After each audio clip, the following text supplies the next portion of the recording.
Hello and welcome to a new episode on Sadhana World Foundation. As you know, we care about crafting young lives. We present them stories drawn from our folk tales and lessons in history, anchored on moral values. We think that these stories contain tremendous amount of teachings which our young adults and children can inculcate in their lives and become stronger and better human beings.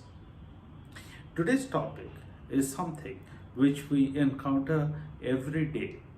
If you ask a class of 50 students, 30 students about the teacher who's teaching the class, about how good the teacher is, I'm sure that there is going to be a variety of views about the teacher. Similarly, if you ask a group of salespeople working in a particular company, ask them about their opinion about the market or about the customers, about the behaviors that they face in the market, you are going to face a wide variety of views. Same if you go to an office and ask a group of officers who are doing more or less the same work and ask them about their work, there is going to be a multiplicity of views. If you ask all of these people to discuss amongst themselves and arrive at one common view, it's going to be so difficult, isn't it? How do we lead our life? We always get different kind of views. Let's dip into a story, a Buddhist story that all of us might have heard as we were children. This story is about the 6 blind men and the elephant. Have you heard about it? Alright, let me re-describe and try to take out some teachings, some learnings from this story. As you know, there were 6 blind men who used to beg every day. They were extremely poor. But all these 6 people were known to each other. They used to be friends and they used to stand a few 100 feet away from each other on a road and used to beg. Whatever they used to get out of that day's work, they used to survive. That was their life. One day, one elephant was passing by that road, being driven by a mahout or the rider, who found that these 6 people standing apart and thought that would challenge these 6 people about this elephant. He could see that these 6 people are blind. They might have heard about who an elephant is, how does it look, but they might not have ever felt. So he thought, let him put this challenge and figure out what happens. So he came to these 6 people and said that, hey guys, have you touched an elephant? Do you know how an elephant looks? Do you have any idea what an elephant is? The 6 people said, of course, we have heard of elephant as a gigantic animal. It moves on the ground. That's all we know about it. But the rider said that you touch and feel this elephant and tell me what this elephant is. That's when this magic happened. The 6 people touched various parts of the elephant.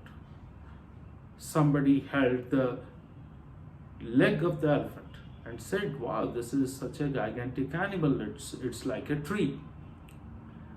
Another friend who touched the body of the elephant and said, hey, it doesn't look like a tree, it is not a tree, you are wrong, it's like a big wall. And the third one, who touched the tail of the elephant, said that no, it doesn't seem to be like a wall or like a tree. It is like a rope. It's very rough on the surface. It's like a rope.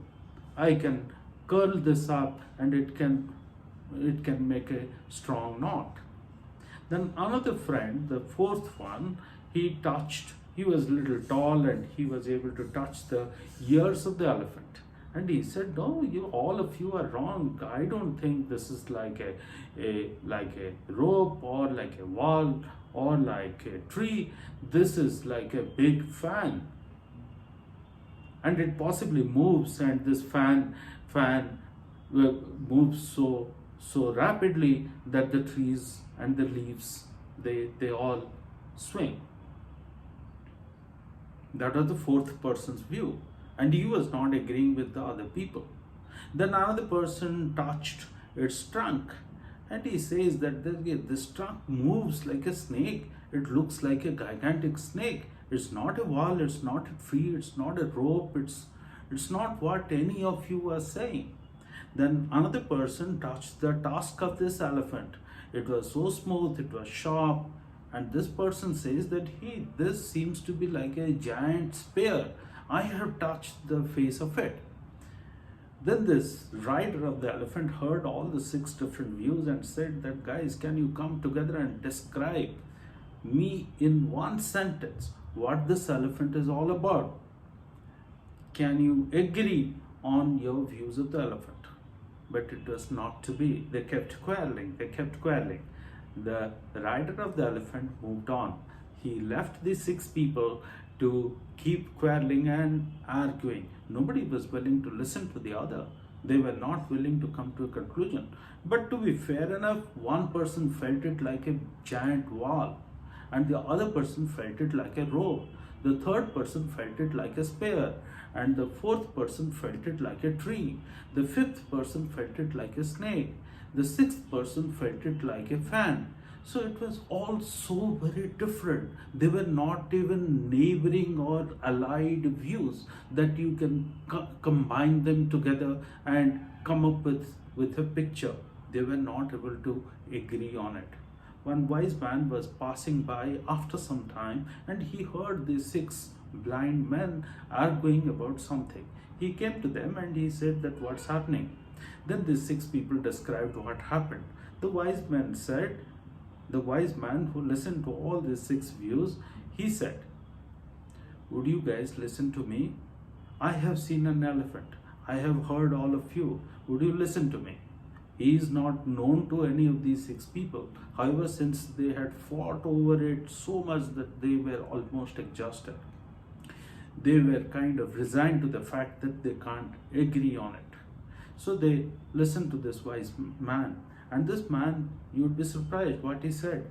He didn't say that all of you are wrong, because the fact is all of them were wrong. But he said, all of you are right. Then they started discussing how all of us could be right. Then this wise man explained that you have touched various parts of this elephant, and all of you have got various experiences. Combine them together. This elephant has got 4 legs which are like 4 trees. It has got a great big body which looks like a wall. It has got 2 tusks which are like spears. So this is an elephant which has got a rope-like tail. It has got a spear-like 2 spears on the front which are the tusks, and it described. Then the 6 people were able to understand where they were going wrong.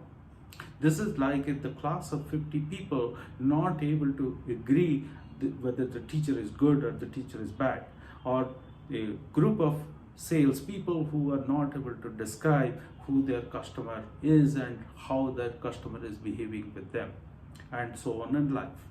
In day-to-day life, we face this situation. We face it at home. Husband and wife keep on fighting. Brothers and sisters keep on fighting, arguing, not able to agree on a small little thing. It could be about the food, it could be about something to buy, about some place to go, or it's about a view, about a movie, about a book, about many things, many such small things in life. How do you make progress? You make progress only when you listen to each other. At the end of the day, when those 6 blind men listened to this wise man who facilitated listening to each other and created the image of the elephant. If you really see Greek mythology, another story comes to my mind.